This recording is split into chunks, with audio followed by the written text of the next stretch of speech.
ചിറയൻകീഴാകുമ്പോഴും ആറ്റിങ്ങലാകുമ്പോഴും മൊത്തം നടന്ന 16 തിരഞ്ഞെടുപ്പിൽ 10 തിരഞ്ഞെടുപ്പുകളിലും ഇടതുമുന്നണിക്കൊപ്പം ഒരു കോട്ട പോലെ നിലയുറപ്പിച്ചതാണ് ആറ്റിങ്ങൽ മണ്ഡലം. എന്നാൽ ആ ആറ്റിങ്ങൽ മണ്ഡലത്തിൽ കരുത്തനെ വീഴ്ത്തി അടൂർ പ്രകാശ് എത്തുമ്പോൾ, രണ്ടാമൂഴം തേടിയെത്തുമ്പോൾ ആറ്റിങ്ങൽ മണ്ഡലത്തിന്റെ രാഷ്ട്രീയ മനസ്സ് ആർക്കൊപ്പം ചായുന്നു എന്നതാണ് പ്രധാനപ്പെട്ട കാര്യം. സംഘടനാശേഷി പൂർണ്ണമായും പുറത്തെടുത്തുകൊണ്ട് വി ജോയിയും ഒപ്പം തന്നെ സിറ്റിംഗ് MP എന്ന നിലയിൽ കഴിഞ്ഞ തവണ വോട്ട് പിടിച്ച ആത്മവിശ്വാസത്തിൽ അടൂർ പ്രകാശും കേന്ദ്രമന്ത്രി എന്ന നിലയിൽ വി മുരളീധരനും തെരഞ്ഞെടുപ്പിലേക്ക് എത്തുമ്പോൾ മത്സരം പൊടിപാറുമെന്നത് ഉറപ്പാണ്. മത്സരം അവസാന ലാപ്പിലേക്ക് എത്തുമ്പോൾ ഒട്ടേറെ ആരോപണങ്ങളും പ്രത്യാരോപണങ്ങളും നമ്മൾ കണ്ടു. ദേശീയ തലത്തിലും സംസ്ഥാന തലത്തിലും മണ്ഡല തലത്തിലുമുള്ള വിഷയങ്ങൾ പോലും ആറ്റിങ്ങൽ മണ്ഡലത്തിൽ ചർച്ചയാവുന്നതും നമ്മൾ കണ്ടു. കയറും കായലും കടലും പൊന്മുടിയും വിനോദസഞ്ചാരവും കർഷക ജീവിതവും വിശ്വാസങ്ങളും ഒക്കെ ഇഴചേർന്ന് കിടക്കുന്ന ആറ്റിങ്ങൽ മണ്ഡലത്തിന്റെ രാഷ്ട്രീയം ഇക്കുറി ആർക്കൊപ്പം എന്നാണ് നമ്മൾ ചർച്ച ചെയ്യുന്നത്. നമുക്കൊപ്പം LDF-നെ പ്രതിനിധീകരിച്ച് advocate D. Suresh Kumar. Welcome advocate D. Suresh Kumar. UDF-നെ പ്രതിനിധീകരിച്ച് അഡ്വക്കേറ്റ് RV രാജേഷ്. NDF പ്രതിനിധീകരിച്ച് M. ബാലമുരളി. ഒപ്പം ആറ്റിങ്ങൽ മണ്ഡലത്തിലെ വോട്ടർമാരും വിവിധ രാഷ്ട്രീയ കക്ഷികളിൽപ്പെട്ട പ്രതിനിധികളും നമുക്കൊപ്പം ചർച്ചയിൽ പങ്കെടുക്കുന്നു. നമ്മൾ ആദ്യം പോകുന്നത് RV രാജേഷിലേക്കാണ്. RV രാജേഷ്, നമ്മുടെ രാജ്യത്തെ ഏറ്റവും നിർണായകമായ തെരഞ്ഞെടുപ്പിന്റെ രണ്ടാം ഘട്ടത്തിന് ഇനി 4 നാൾ മാത്രം, അഥവാ ഇനി 3 പകലുകൾ മാത്രമേ ഉള്ളൂ. കേരളം പോളിംഗ് ബൂത്തിലേക്ക് എത്താൻ നിശബ്ദ പ്രചരണം നാളെ കഴിഞ്ഞ് മറ്റന്നാൾ അവസാനിക്കും. അവസാന ലാപ്പിൽ ഓടിയെത്തുമ്പോൾ വി ജോയ് ഉയർത്തുന്ന വെല്ലുവിളി, വി മുരളീധരൻ ഉയർത്തുന്ന വെല്ലുവിളി എങ്ങനെയാണ് അടൂർ പ്രകാശ് മറികടക്കുക? എന്താത്മവിശ്വാസത്തിൽ? വലിയ ആത്മവിശ്വാസത്തിലാണ് ഈ തെരഞ്ഞെടുപ്പില് അടൂർ പ്രകാശും UDF-ഉം നേരിടുന്നത്. കാരണം കഴിഞ്ഞ വർഷത്തിനേക്കാൾ ഇരട്ടി ഭൂരിപക്ഷത്തിൽ ഈ തെരഞ്ഞെടുപ്പിൽ വിജയിക്കും എന്നുള്ളതാണ് ഞങ്ങളുടെ ഉറച്ച വിശ്വാസം.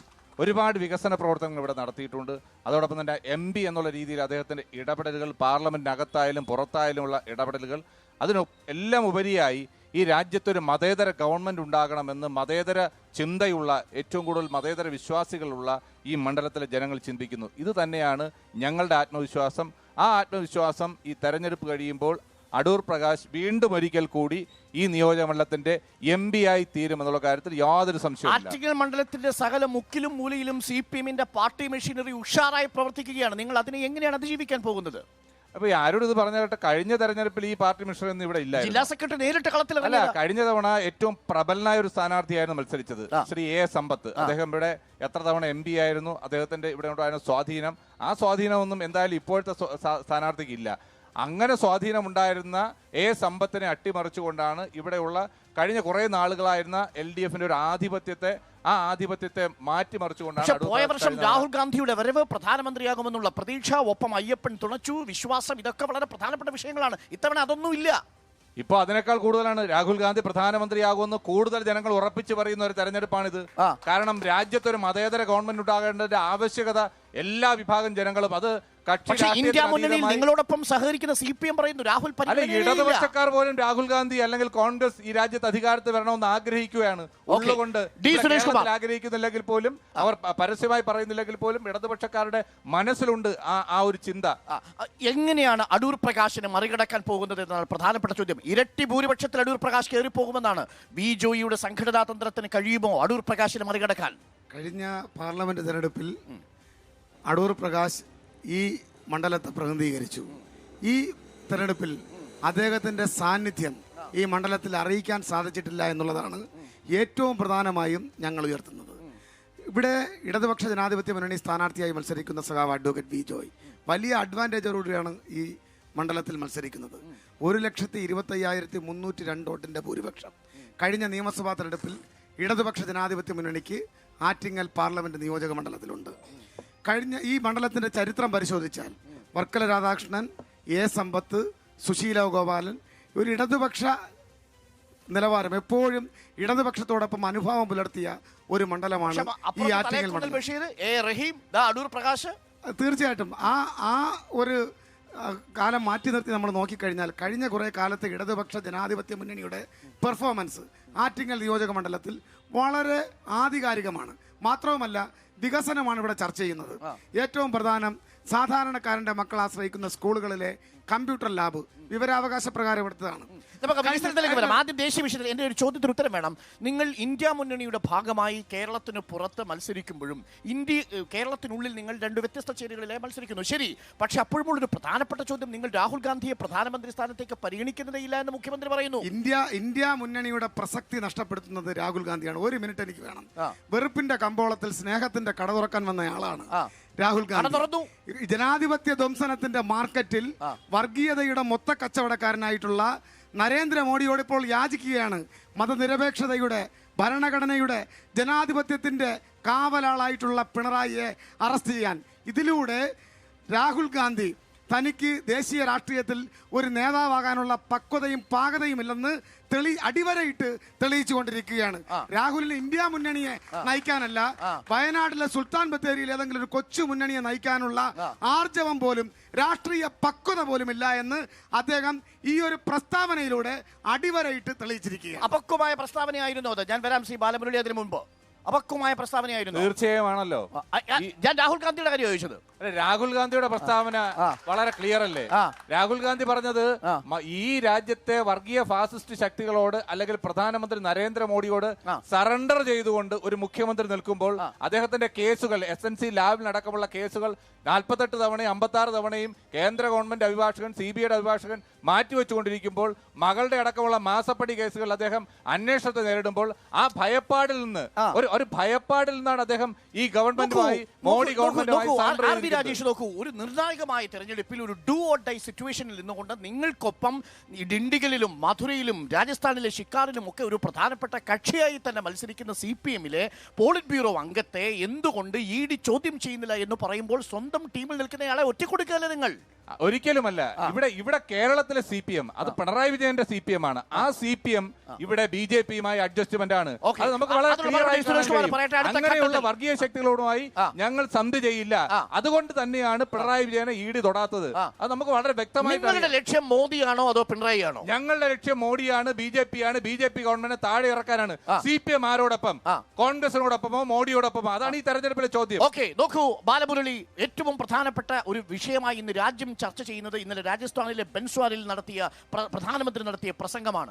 ഈ നാട്ടിലെ മുസ്ലിങ്ങളെല്ലാം നുഴഞ്ഞുകയറ്റക്കാരാണെന്നും ഏറ്റവും കൂടുതൽ കുട്ടികളെ പ്രസവിക്കുന്ന മുസ്ലിങ്ങൾക്ക് ഈ രാജ്യത്തിന്റെ സ്വത്ത് മുഴുവൻ കോൺഗ്രസ് അധികാരത്തിൽ വന്നാൽ കൊടുക്കുമെന്നുള്ള കൊടിയ വർഗീയമായൊരു പരാമർശം പ്രധാനമന്ത്രി നടത്തിയതിന് പിന്നിലെ ചേതോവികാരം എന്താണ്? ആ രീതിയിലൊന്നും അല്ല പരാമർശം നടത്തിയത്. അത് വളച്ചൊടിക്കപ്പെടുന്നതാണ്. ഈ നാട്ടിലെ ഓരോ പൗരന്റെയും മനസ്സിൽ പതിഞ്ഞൊരു വിശ്വാസമുണ്ട്, മോദിയുടെ ഗ്യാരണ്ടി. ആ ഗ്യാരണ്ടിയാണ് ഇന്ന് നാട് ചർച്ച ചെയ്യപ്പെട്ടുകൊണ്ടിരിക്കുന്നത്. ആ ചർച്ചയെ വഴിതെറ്റിക്കാൻ വേണ്ടി ഇതേപോലുള്ള പലതരത്തിലുള്ള ആക്ഷേപങ്ങളും ആരോപണങ്ങളും ഇങ്ങനെ ഇലക്ഷൻ വരെ വന്നുകൊണ്ടിരിക്കും. അതൊന്നും ഈ നാട്ടിലുള്ള ആൾക്കാർ കണക്കാക്കുന്നേ ഇല്ല. കൃത്യമായിട്ടും ഈ കേന്ദ്ര സർക്കാർ ചെയ്ത വികസന പ്രവർത്തനങ്ങൾ, അത് കൊടുക്കുന്ന മോഹന വാഗ്ദാനങ്ങളല്ല, കൺമുന്നിൽ കാണുന്ന യാഥാർത്ഥ്യങ്ങളാണ് നരേന്ദ്രമോദിജിയുടെ വികസന പ്രവർത്തനം. വർഗീയമായ വിഷയങ്ങൾ ഈ തെരഞ്ഞെടുപ്പിൽ ബാധിക്കില്ല എന്നാണ്. ഈ തെരഞ്ഞെടുപ്പ് എത്രയോ നാൾ മുതൽ ഏറ്റവും കൂടുതൽ വർഗീയമായിട്ടുള്ള ആക്ഷേപവും ആരോപണവും കേട്ട നേതാവാണ് നരേന്ദ്രമോദി. അദ്ദേഹത്തിനെ കുറിച്ച് പറയാത്തതായിട്ട് യാതൊന്നുമില്ല. അതിനെല്ലാം അതിജീവിച്ച് കയറി വന്നതാണ്. കാരണം ഇത് കുപ്രചരണമാണ്, ഇത് കള്ളത്തരമാണ് പ്രചരിപ്പിക്കുന്നതെന്ന് ജനങ്ങൾക്കറിയാം, ജനങ്ങൾ തിരിച്ചറിയുന്നു. ഈ നാട്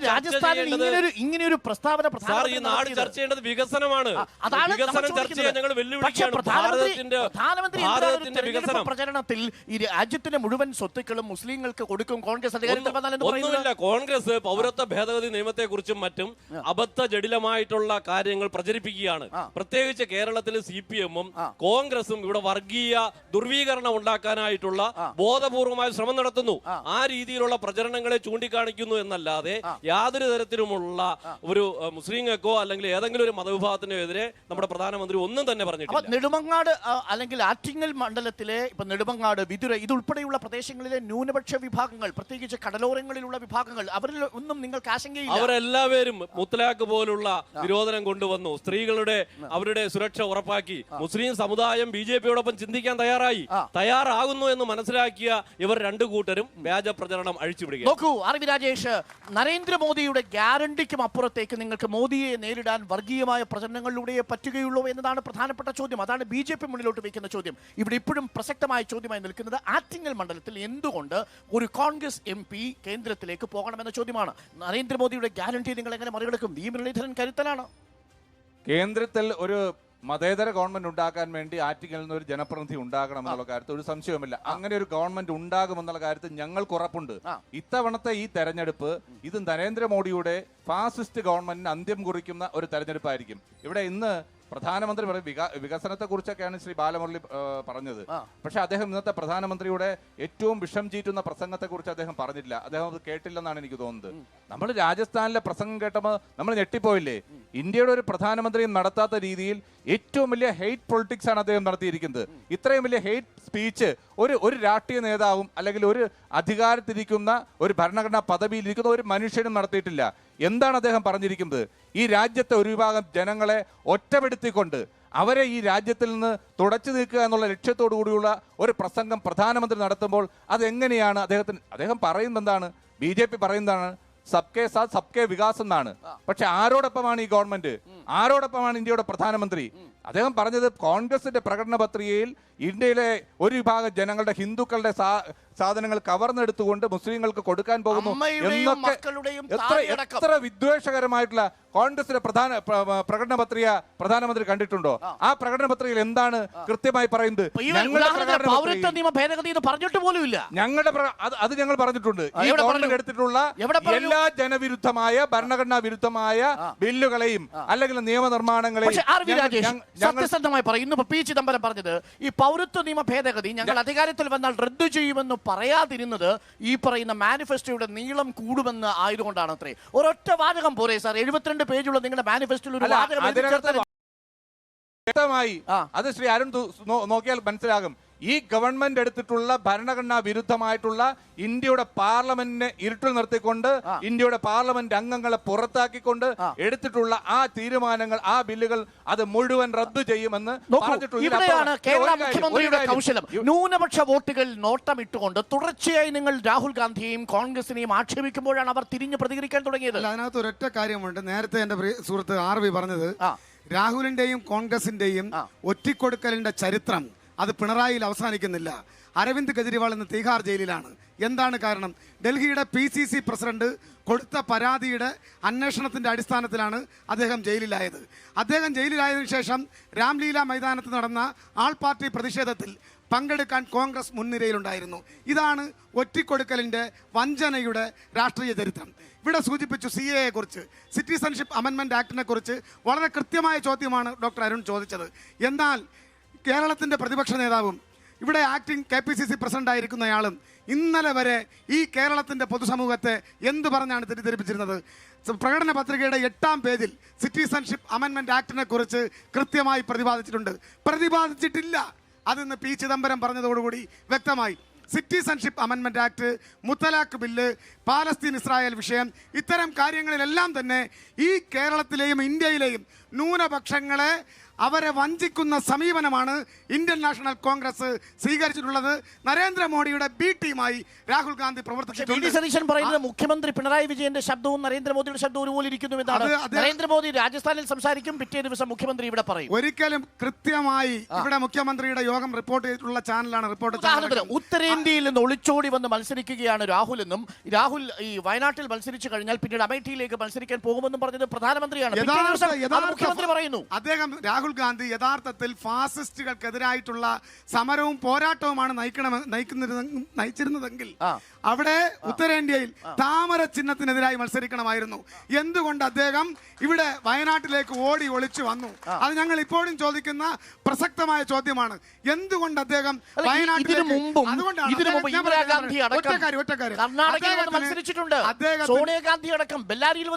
ബെല്ലാരിയിൽ മത്സരിച്ചിട്ടുണ്ട്. പക്ഷേ ഇന്ത്യ മുന്നണിയെ കെട്ടിപ്പടുത്തത് ഇന്ത്യൻ നാഷണൽ കോൺഗ്രസിന്റെ ത്യാഗമല്ല, അത് ബീഹാറിൽ RJDയുടെ ത്യാഗവും വിട്ടുവീഴ്ചയുമാണ്. തമിഴ്നാട്ടിൽ സ്റ്റാലിന്റെ ത്യാഗവും വിട്ടുവീഴ്ചയുമാണ്. കോൺഗ്രസ് വിട്ടുവീഴ്ച ചെയ്തില്ലേ? 100 സീറ്റുകളാണ് കോൺഗ്രസ് സമാജ്വാദി പാർട്ടിയുടെ കഴിഞ്ഞ തവണ മത്സരിച്ച സീറ്റുകളിൽ 100 സീറ്റ് കോൺഗ്രസിന് രാഷ്ട്രീയ മേധാവിത്വമുള്ള സംസ്ഥാനങ്ങളിൽ അവരുടെ അണികളെ പോലും സീറ്റ് കൊടുത്ത് തൃപ്തിപ്പെടുത്താൻ കഴിയാത്ത സ്ഥിതിയാണ്. അതുകൊണ്ട് ഇന്ത്യ മുന്നണിക്ക് കെട്ടുറപ്പ് നൽകാൻ, ഇന്ത്യ മുന്നണിയെ ദിശ ദിശാബോധത്തോടു കൂടി മുന്നോട്ട് നയിക്കാൻ രാഹുൽ ഗാന്ധിയും ഇന്ത്യൻ നാഷണൽ കോൺഗ്രസും പരാജയപ്പെട്ടതാണ് ഈ തെരഞ്ഞെടുപ്പിലെ പക്ഷേ അപ്പോഴും 19 ഇടങ്ങളിൽ മാത്രം ഗൗരവത്തോടെ മത്സരിക്കുന്ന നിങ്ങൾക്ക് ഈ കോൺഗ്രസിന്റെ സഹായമില്ലാതെ ഒരു ബദലിനെ കുറിച്ച് ചിന്തിക്കുക സാധ്യമാണോ സുരേഷ്? ഞങ്ങൾ 19 ഇടത്ത് ഗൗരവത്തോടു കൂടി മത്സരിക്കുന്ന കാര്യത്തെ സംബന്ധിച്ച് ഡോക്ടർ ഇവിടെ സൂചിപ്പിച്ചു. യഥാർത്ഥത്തിൽ ഇവിടെ ഇന്ത്യയിൽ 63 സീറ്റുകൾ ഉണ്ടായിരുന്ന സന്ദർഭത്തിലാണ് ജനോപകാരപ്രദമായിട്ടുള്ള ഞങ്ങൾ 19 അടുത്ത് മത്സരിക്കുന്നു, 25 അടുത്ത് മത്സരിക്കുന്നു എന്നുള്ളത് പ്രസക്തമല്ല. ഇവിടെ ഇടതുപക്ഷത്തിന് ശക്തി ഉണ്ടായിരുന്ന സന്ദർഭത്തിൽ ജനോപകാരപ്രദമായ പ്രശ്നങ്ങൾ ഇടതുപക്ഷത്തിന് എന്താ സാധ്യത? ആര് ജയിക്കണം എന്നാണ് ആഗ്രഹം? അടൂർ പ്രകാശ് ജയിച്ചിരിക്കും. എന്തുകൊണ്ടെന്ന് പറഞ്ഞാൽ നമ്മളെ കോൺഗ്രസിന്റെ ഇപ്പോഴത്തെ ഒരു കെട്ടുറപ്പുണ്ട്. ഉണ്ട്, ഉറപ്പുണ്ട്. ഞങ്ങൾ അധികാരത്തിൽ വരും. ഈ ബഹുമാനപ്പെട്ട നരേന്ദ്രമോദിയുടെ ഈ കള്ള വാഗ്ദാനങ്ങൾ ഇനി ഇവിടെ വില പോകില്ല. കാര്യം എന്ന് പറഞ്ഞാൽ അങ്ങേര് ഇവിടെ ഗ്യാസ് സൗജന്യമായിട്ട് കോൺഗ്രസിൽ വെള്ളനാട്ടിലൊക്കെയുള്ള കോൺഗ്രസ് നേതാക്കളൊക്കെ CPM പോയല്ലോ. അത് പോകും. അത് എല്ലായിടത്തും CPM-ലുള്ളവർ ഇങ്ങോട്ട് വരും. ഇവിടെ കോൺഗ്രസിൽ ഇഷ്ടം പോലെ ആളുകളുണ്ട്. എങ്ങനെയാണെന്ന് പറഞ്ഞ ഈ നേതാക്കന്മാരെല്ലാം ഈ കുടുംബത്തിലുള്ള ആളുകൾ. ഞാൻ സ്ക്വാഡ് വർക്കിന് പോകണം. ഇവിടെ UDF-ന്റെ ഒരു കോൺഗ്രസിന്റെ ഒരു മെമ്പറാണ്. എനിക്കറിയാം. ഇപ്പൊ കോൺഗ്രസിന് നല്ല ഒരു ചായ കൊണ്ട് ഒരു 400 കോൺഗ്രസിന്റെ പ്രവർത്തന ശേഷി മികച്ചതാണ്. ഓക്കെ, എന്താ സാധ്യത? അടൂർ പ്രകാശോ ജോയിയോ? ഒരിക്കലും ഇവിടെ കോൺഗ്രസ് വരില്ല. എന്താ കാര്യം? എന്താ വല്ലെന്ന് വെച്ചാൽ 5 വർഷമായി ഇവിടെ ജയിച്ചു പോയിട്ട് പുള്ളി ഇവിടെ ഇതുവരെയും കണ്ടില്ല. ഇപ്പൊ വന്ന ഒരു 3-4 ലൈറ്റ് ഇട്ടിട്ടുണ്ട്. അങ്ങനെയുള്ള വെളിച്ചം കിട്ടുന്നില്ലേ? അങ്ങനെയുള്ള ഒരു കോൺഗ്രസ് തന്നെയല്ല ഇവിടെ ആവശ്യം. പിന്നെ ജനങ്ങൾക്ക് ആവശ്യമുള്ള ഒരു നേതാവിനെ. അപ്പൊ അടൂർ പ്രകാശ് മണ്ഡലത്തിൽ തിരിഞ്ഞു നോക്കിയിട്ടില്ല ആണോ? അപ്പൊ വികസനത്തിന്റെ കാര്യത്തിൽ ഒരു ചെറിയ വിടവുണ്ട്. സത്യസന്ധമായി അടൂർ പ്രകാശ് ഇവിടെ തിരിഞ്ഞു നോക്കിയത് ഇപ്പോഴും 3-4 ലൈറ്റ് ഇടാൻ. ഓക്കെ, എന്താ സാധ്യത? തീർച്ചയായിട്ടും അടൂർ പ്രകാശ് കഴിഞ്ഞ തെരഞ്ഞെടുപ്പിൽ ജയിച്ചേക്കാൾ ഇരട്ടി ഭൂരിപക്ഷത്തിൽ എന്തുകൊണ്ട് ഭൂരിപക്ഷത്തോടെ വിജയിക്കും. അദ്ദേഹം മണ്ഡലത്തിലേക്ക് വന്നിട്ടില്ലെന്ന് പറയുന്ന ഒരു വോട്ടർ പച്ചക്കള്ളമാണ്. അദ്ദേഹം എല്ലാ കാര്യത്തിലും ജനകീയ കാര്യത്തിലും എല്ലാത്തിലും ഇടപെടുന്ന ആളാണ്. തീർച്ചയായിട്ടും വന്നിട്ടുണ്ട്. എല്ലാ കാര്യത്തിലും സുഖദുഃഖങ്ങളിൽ അദ്ദേഹം പങ്കെടുത്തിട്ടുണ്ട്. എല്ലാ സുഖദുഃഖങ്ങളിലും പങ്കെടുക്കുന്നുണ്ട് അടൂർ പ്രകാശ്. ആണല്ലോ, സുഖദുഃഖങ്ങളിൽ പങ്കെടുക്കാൻ അടൂർ പ്രകാശ് വരുന്നെന്നാണല്ലോ പറയുന്നത്. ഇവിടെ വന്നിട്ടില്ല, ഞങ്ങൾ ആരും കണ്ടിട്ടില്ല. ആണോ? ചേട്ടന് ദുഃഖമൊന്നും ഉണ്ടായിട്ടില്ലെന്ന് തോന്നുന്നു. ചേട്ടന് ദുഃഖമൊന്നും ഉണ്ടായിട്ടില്ലെന്ന് തോന്നുന്നു. ചോദിക്കാൻ മാത്രം വന്നിട്ടുണ്ട്. അത്രേ ഉള്ളോ? അത് രാഷ്ട്രീയ ആരോപണം. ആരോപണം. എന്താ അവസ്ഥ? ആര് ജയിക്കും? എന്താ സാധ്യത? ജയസാധ്യത എല്ലാം 3 മത്സരവും നല്ല രീതിയിൽ കടുത്ത മത്സരമായിരിക്കും. മത്സരം ആർക്കാ ഒരു എഡ്ജ്? അല്ല, എന്തുകൊണ്ട്? ആര് ജയിക്കണം? ഞാൻ ഇപ്പൊ ആഗ്രഹിക്കുന്നത് BJP ഇവിടെ വരണമെന്നുള്ള. വി മുരളീധരൻ. എന്തുകൊണ്ട്? എനിക്ക് BJP-യുടെ നരേന്ദ്രമോദിയുടെ ഭരണത്തിനെ കുറിച്ച് നല്ല അഭിപ്രായം. മോദിയുടെ ഗ്യാരണ്ടിയിൽ വിശ്വാസമുണ്ട്. ഗ്യാസിന്റെ വിലയൊക്കെ കൂടിയിട്ട് കുഴപ്പമില്ലല്ലോ. കാലാകാലങ്ങളിൽ എല്ലാം വില കൂടുണ്ട്. അത്രേ ഉള്ളൂ. ആർക്കും വില കുറയ്ക്കാനും പറ്റില്ല. കൂടുതൽ ഒരിക്കലും കുറയില്ല. പ്രശ്നമില്ല. അല്ല, പ്രശ്നം എല്ലാ രീതിയിലും പ്രശ്നങ്ങളാണ്. മുസ്ലിം ന്യൂനപക്ഷത്തെ തിരിഞ്ഞാക്രമിക്കുന്നു എന്നൊരു ആരോപണം ഉണ്ടല്ലോ. ഈ ഇത്തരം ആരോപണങ്ങളോട് എനിക്ക് മറുപടി പറയാൻ പറ്റത്തില്ല. ഞാൻ നോക്കി കാണുന്നത് പുറം രാജ്യത്ത് ജോലി ചെയ്ത ഒരാളെന്നുള്ള രീതിയിൽ, ഇപ്പൊ നാട്ടിൽ ജോലി ചെയ്യുന്ന ഒരാളെന്നുള്ള രീതിയിൽ ഞാൻ നോക്കുമ്പോൾ ഒരു തവണ കൂടി അധികാരത്തിൽ നരേന്ദ്രമോദി വരണം. അതിന് ആറ്റിങ്ങലിൽ നിന്ന് വി മുരളീധരൻ ജയിക്കണം. തീർച്ചയായിട്ടും. ഓക്കെ, എന്താ സാധ്യത? ഇവിടെ അടൂർ പ്രകാശ് വൻപിച്ച ഭൂരിപക്ഷത്തിൽ ജയിക്കും എന്നുള്ളതാണ്. നമ്മുടെ ഇന്നത്തെ ഒരു രാഷ്ട്രീയ സാഹചര്യം വെച്ച് നോക്കുമ്പോൾ ഇന്ത്യൻ നാഷണൽ കോൺഗ്രസ് ഇന്ത്യയിൽ അധികാരത്തിൽ വരേണ്ടത് ജനാധിപത്യ മതേതരത്വ മൂല്യങ്ങൾ ഉയർത്തിപ്പിടിച്ചുകൊണ്ട് ഒരു ഗവൺമെന്റ് ഉണ്ടാകുന്നത് ഇന്ത്യയുടെ നിലനിൽപ്പിന് തന്നെ അത്യന്താപേക്ഷിതമായിട്ടുള്ള ഒരു കാര്യമാണ്. ന്യൂനപക്ഷ അവകാശം സംരക്ഷിക്കാൻ കോൺഗ്രസ് ആണോ CPM ആണോ നല്ലത്? കോൺഗ്രസ് ആണ്. ഓക്കെ, എന്താ? തീർച്ചയായിട്ടും ഇപ്രാവശ്യം ഇവിടെ ഇടതുപക്ഷം ആ മണ്ഡലം തിരിച്ചു പിടിച്ചിരിക്കും. തിരിച്ചു പിടിക്കും. എങ്ങനെ? എന്തുകൊണ്ട്? പാർട്ടിയുടെ ചിട്ടായ പ്രവർത്തനത്തോടെ തന്നെ ഒരു വോട്ടും പാഴായി പോവില്ല. ഇല്ല, തീർച്ചയായിട്ടും എല്ലാ വോട്ടും ബൂത്തിലെത്തും. ഓക്കെ, ആർക്കെ സാധ്യത മോനെ? ബി ജോയിക്കാണ് സാധ്യത. എന്താ സാധ്യത? ആറ്റിങ്ങൽ മണ്ഡലത്തിൽ കമ്മ്യൂണിസ്റ്റ് ഭരിക്കത്തുള്ളൂ. എന്തുകൊണ്ട്? നല്ല ജനാധിപത്യം, ജനങ്ങളെ തിരിച്ചറിയുന്ന ഒറ്റ രാഷ്ട്രമാണ് കമ്മ്യൂണിസ്റ്റ് പ്രസ്ഥാനം. അടൂർ പ്രകാശ് പോയാൽ അടൂർ പ്രകാശ് വന്ന് കുറച്ച് നിഴല് മാത്രമേ കൊടുത്തിട്ടുള്ളൂ. ലൈറ്റ്. പക്ഷെ ഞങ്ങളുടെ കമ്മ്യൂണിസ്റ്റ് അങ്ങനെയല്ല. പാവപ്പെട്ടവരുടെ എന്ന് നിന്ന ഒരു പ്രസ്ഥാനമാണ്. അടൂർ പ്രകാശ് വഴിയിൽ പ്രകാശം വിളിച്ചു, കമ്മ്യൂണിസ്റ്റുകാർ ജീവിതത്തിൽ പ്രകാശം വിതറും. അതാണോ? ഓക്കെ, എന്താ സാധ്യത? വി മുരളീധരൻ. എന്തുകൊണ്ട്? വർഷത്തിൽ 6000 രൂപ മോഡി കിസാൻ സമ്മാൻ നിധി പ്രകാരം 6000 രൂപ കിട്ടുന്നു. പെൻഷൻ എത്ര രൂപ കിട്ടുന്നു? സംസ്ഥാനത്തെ പെൻഷൻ എത്ര? 1600 അല്ലേ? അപ്പൊ അങ്ങനെ ആകുമ്പോ ഒരു വർഷം എത്ര കിട്ടും? അതാണ് പ്രശ്നം. അപ്പൊ എന്താ സാധ്യത? ബി ജോയി ജയിക്കും. കാരണം ഈ നാട്ടിൽ നിന്ന് ജയിച്ചു പോയ അടൂർ പ്രകാശ് ഇന്നേ വരെ തിരിഞ്ഞു നോക്കിയെന്ന് മാത്രമല്ല, തിരിഞ്ഞു നോക്കിയിട്ടേ ഇല്ല. അത് മാത്രമല്ല, ഇന്ന് നമ്മൾ കോൺഗ്രസിന് വോട്ട് ചെയ്താൽ നാളെ BJP പോവും. സാർ, കഴിഞ്ഞ പ്രാവശ്യം ഈ തൊട്ട് മുമ്പത്തെ ഇലക്ഷനിൽ മധ്യപ്രദേശിൽ വോട്ട് ചെയ്തത് കോൺഗ്രസിന്. അപ്പൊ 6 മാസം കഴിഞ്ഞപ്പോ കമൽനാഥ് മാറി BJPയുടെ ചൗഹാൻ മുഖ്യമന്ത്രി, കമലം പിരിഞ്ഞു. കമലം പിരിഞ്ഞു. അതുപോലെ കോൺഗ്രസിന് വോട്ട് ചെയ്യുക, BJPക്ക് പോയി സപ്പോർട്ട് ചെയ്യുക. അപ്പോ ഇവിടെ മതേതരത്വ മുന്നണി അധികാരത്തിൽ വരണമെങ്കിൽ സഖാവ് വി ജോയി ജയിക്കുക മാത്രമല്ല, കേരളത്തിലുള്ള 20 സീറ്റും ജയിക്കണം. പാർലമെന്റിൽ ഇന്ത്യ മുന്നണി അധികാരത്തിലും വരണം. BJPയെ താഴെ ഇറക്കണം. മതേതരത്തെ ഇന്ത്യയെ രക്ഷിക്കണമെങ്കിൽ, ഇനി നാളെ ഇന്ത്യയിൽ ഒരു തെരഞ്ഞെടുപ്പ് നടക്കണമെങ്കിൽ, മതേതരത്തെ ഇന്ത്യയിൽ മതേതരത്തെ രാജ്യം ഭരിക്കുന്ന ഇന്ത്യ മുന്നണി തന്നെ അധികാരത്തിൽ. അടൂർ പ്രകാശിനെ നിങ്ങൾ എങ്ങനെ അണ്ടർസ്റ്റിമേറ്റ് ചെയ്യും? അദ്ദേഹം BJPയിലേക്ക് പോകുന്നു പറഞ്ഞു കഴിഞ്ഞാൽ അതൊരു പറയുന്നില്ലല്ലോ. അദ്ദേഹം നമുക്ക് നിസ്സാരം. ഞാൻ ഒരു കാര്യം പറയാം. നമ്മുടെ തിരുവനന്തപുരത്ത് പഠിക്കുന്ന ശശി തരൂരിന്റെ അടുത്ത് ചോദിച്ചു 2024 ഏറ്റവും നല്ല പ്രധാനമന്ത്രി ആരാകുമെന്ന് ചോദിച്ചപ്പോ അദ്ദേഹം കണ്ണ് തുറക്കുമ്പോ പറഞ്ഞു നരേന്ദ്രമോദിയാണ്. അങ്ങനെ പറഞ്ഞത് ഞാൻ BJP പോയ എന്നോട് ആര് ചോദിക്കുമെന്നാ. ഇങ്ങനെ പറയുന്ന ആൾക്കാർക്ക് ആരെങ്കിലും വോട്ട് ചെയ്യൂ. ഓക്കെ, അതാണ് ഒരു പ്രധാനപ്പെട്ട കാര്യം. എന്താ നിലപാട്? പറഞ്ഞോ സാർ. പറഞ്ഞ ഒരു കാര്യം, ഇവിടെ പറഞ്ഞ ഒരു കാര്യം, അടൂർ പ്രകാശ് മണ്ഡലത്തെ തിരിഞ്ഞു നോക്കിയിട്ടില്ല. അതിന്റെ ഏറ്റവും വലിയ മറുപടി ഞാൻ പറയാം. ഒരു വികസന രേഖ എന്ന് പറഞ്ഞുകൊണ്ട് ഒരു ബുക്ക്ലെറ്റ് അടിച്ച് ഇവിടെ വിതരണം ചെയ്തിട്ടുണ്ട്. അടൂർ പ്രകാശ് വസ്തുതാപരമായി പറയുകയല്ല, എഴുത്തായിട്ട് റെക്കോർഡിക്കലായിട്ട് കൊടുത്തിട്ടുണ്ട്. ഞാൻ ചോദിക്കുന്നു, BJPക്കോ CPM-നോ വസ്തുതാപരമായി ഇതിനെ ഖണ്ഡിക്കുവാൻ സാധിക്കുമോ? അതങ്ങനെ പറ്റും. കഴിഞ്ഞ സിറ്റിംഗ് MPയുടെ കൊടുക്കാൻ പറ്റൂ. ഞാൻ പറയട്ടെ വസ്തുതാപരമായി ഖണ്ഡിക്കാൻ പറ്റും. മറ്റൊരു കാര്യം അല്ലല്ല, പറഞ്ഞു തീർന്നോട്ടെ. ഇവിടെ പറയുന്നു പിന്നെ കോൺഗ്രസ് ജയിച്ച പിന്നെ BJPയിലോട്ട് പോകുന്നു. ഞാൻ ചോദിക്കട്ടെ, ഇവിടെ ഒരു MLA ഉണ്ടായിരുന്നു കാഞ്ഞിരപ്പള്ളിയിൽ, അൽഫോൺസ് കണ്ണന്താനം. മാർക്സിസ്റ്റുകാരെ വോട്ട് പിടിച്ച് ജയിപ്പിച്ച കണ്ണന്താനം നമ്മൾ കണ്ടു. മോദിയുടെ മന്ത്രിസഭയിൽ ടൂറിസം സഹമന്ത്രിയായിട്ട് നമ്മൾ കണ്ടവരാണ് അല്ലേ?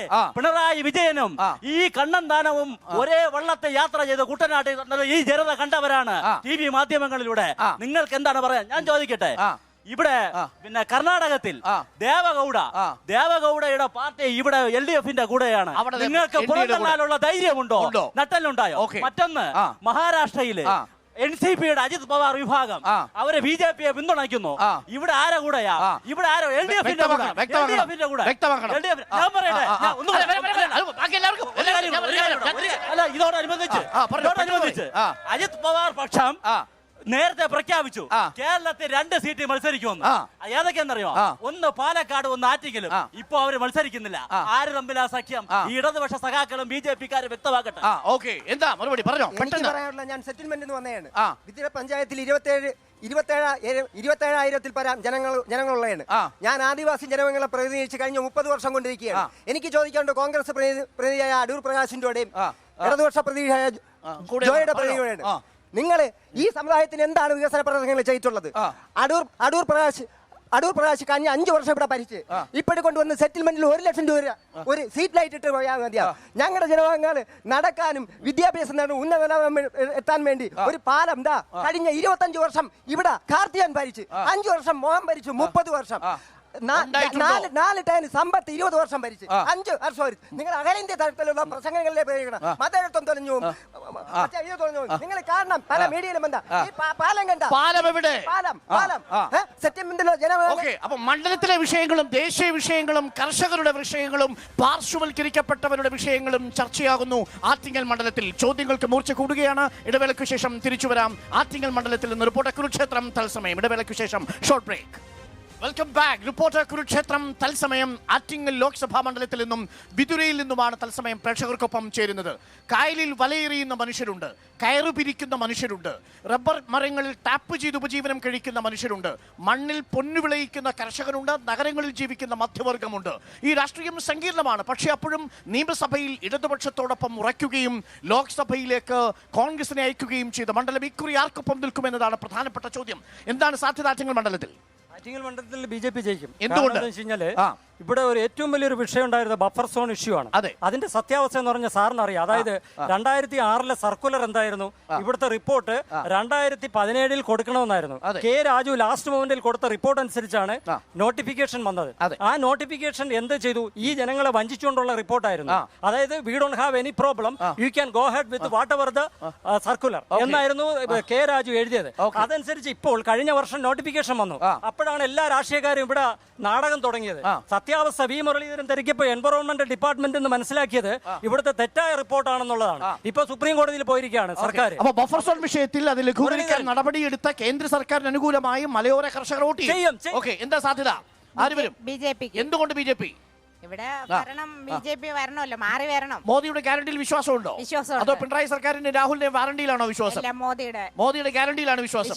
ആണ്. ആ. മോദി സമൂഹത്തെ തമ്മിലടിപ്പിക്കുന്നു എന്ന് UDF പറയുന്നത് ശരിയാണോ? ഇല്ല. ഇല്ല. ഇല്ല. ഇല്ല, തീർച്ചയായിട്ടും ഇല്ല. മുസ്ലിങ്ങൾക്കും ക്രിസ്ത്യാനികൾക്കും ഒക്കെ സുരക്ഷയായിരിക്കും. മുസ്ലിങ്ങൾക്കും ക്രിസ്ത്യാനികൾക്കും വേർതിരിച്ച് കാണുന്നത് കോൺഗ്രസ് അല്ലേ? ഇപ്പൊ രാജീവ് ഗാന്ധി വയനാട്ടിൽ വന്നിട്ട് രാഹുൽ ഗാന്ധി രാജീവ് ഗാന്ധി അവിടെ സ്ഥാനാർത്ഥിയായിട്ട് നിന്നിട്ട് എന്തുകൊണ്ട് മുസ്ലിം ലീഗിന്റെ കൊടി അവിടെ കൊടി ഉയർത്തിയില്ല? അതാണ് ചോദ്യം. അത് പറയേണ്ടത് രാജേഷ് മറുപടി. എന്താ സാധ്യത ആറ്റിങ്ങല് മതേതരത്വ പാർട്ടിയായിട്ടുള്ള UDFന്റെ അടൂർ പ്രകാശ് വൻ ഭൂരിപക്ഷത്തിൽ ജയിക്കും. കഴിഞ്ഞ തവണത്തേക്കാൾ ഭൂരിപക്ഷം കൂട്ടും. ഓക്കെ, എന്താ സാധ്യത? ഇവിടെ അഡ്വക്കേറ്റ് വി ജോയ് തന്നെയാണ് ജയിക്കാൻ. എന്തുകൊണ്ട്? വൻ ഭൂരിപക്ഷത്തിൽ ജയിക്കും. എന്തുകൊണ്ട് വി ജോയ്? കഴിഞ്ഞ 2019 അടൂർ പ്രകാശ് മത്സരിച്ച് ജയിച്ചു പോയതിനു ശേഷം വാഴ നടുന്നത് പോലെ 2-3 ലൈറ്റ് ഇടാൻ വേണ്ടി ഒരു തെരഞ്ഞെടുപ്പിന് 3 മാസങ്ങൾക്ക് മുമ്പ് മാത്രമാണ് പ്രത്യക്ഷപ്പെട്ടത്. വികസനം എന്തെന്ന് ഈ നാട് അറിഞ്ഞിട്ടില്ല. ഈ 5 വർഷം കൊണ്ട് മണ്ഡലത്തിൽ എത്തിയിട്ടില്ല. ആണോ? അടൂർ പ്രകാശ് തോക്കോ? ശരിയാണ്. അടൂർ പ്രകാശ് പൂർണ്ണമായി തോൽക്കുകയും ചെയ്യും. ജോയെ ജയിക്കും. ജോയേട്ടൻ ജയിക്കും. വൻ ഭൂരിപക്ഷത്തിൽ ജോയ്ഫുൾ ആവും. ഓക്കെ ആണോ? എന്താ മണ്ഡലത്തിലെ സാധ്യത സാർ? 1,00,000 വോട്ടിന്റെ ഭൂരിപക്ഷത്തിൽ ജോയി ജയിക്കും. എന്തുകൊണ്ട്? ഒരു സംശയം വേണ്ട. എന്തുകൊണ്ട്? 5 വർഷം ഇവിടെ MP ഇല്ലാത്ത ഒരു തീരാ ദുഃഖം ഈ നാട് അനുഭവിക്കുകയാണ്. ഒരു യൂറിൻ ഷെഡ് പോലും ഈ MP യെ കൊണ്ട് ഉണ്ടാക്കാൻ കഴിഞ്ഞിട്ടില്ല. ഇവിടെ പ്രിയ സുഹൃത്തെ, ഒരു പഞ്ചായത്ത് മെമ്പർ മതി, അതിനൊരു MP യുടെ ആവശ്യമില്ല. 356 ചർച്ചയിൽ പങ്കെടുത്തു 5 വർഷം കൊണ്ട് സമ്പത്ത്. ഇവിടെ 30 ചർച്ചയിൽ പ്രകാശ് പങ്കെടുത്തു എന്ന് പറയാൻ എവിടെയെങ്കിലും ഉണ്ടോ? ഇവിടെ പ്രളയം വന്നില്ലേ? അടൂർ പ്രകാശ് ഉണ്ടായിരുന്നോ? തീരാ മാരി വന്നില്ലേ? പ്രകാശ് ഉണ്ടായിരുന്നോ? ഇവിടെ കോവിഡ് വന്നപ്പോൾ ആരുണ്ടായിരുന്നു? ജീവിതത്തിൽ പ്രകാശം പരത്താൻ പ്രകാശ് ഉണ്ടായിരുന്നില്ല. പ്രകാശമല്ലേ, ഇരുട്ടായിരുന്നു 5 വർഷം അടൂർ പ്രകാശ്. ഇരുട്ടായിരുന്നു. നോക്കൂ, അപ്പൊ മണ്ഡലത്തിൽ എന്താ സാധ്യത? പറഞ്ഞോളൂ. ഞാൻ കൂടുതലൊന്നും പറയുന്നില്ല. ഇവിടെ ഈ നമ്മളെ റോഡ്, പഞ്ചായത്ത് റോഡ്, ഒരു ഗർഭിണിയെ കൊണ്ട് പോയി കഴിഞ്ഞാൽ ആശുപത്രി റോഡ് 2 സൈഡിൽ കൂടെ കയറി കഴിഞ്ഞാൽ 6 മാസം പ്രസവിക്കും. അതാണ് റോഡ്. ഇവര് ഭരിച്ച് ഇത്ര ആക്കി. LDF UDF ഭരിച്ച് ഇത്ര ആക്കി. പകരം ഇനി ആര് വേണം? ഇനി BJP വരണം. BJP വന്നാൽ റോഡ് നന്നാവും. ഈ റോഡിൽ കൂടെ പോവാൻ പെട്രോൾ അടിക്കണ്ടേ? ആര് പൈസ കൊടുക്കും? പെട്രോളിൽ പൈസ കൊടുത്താൽ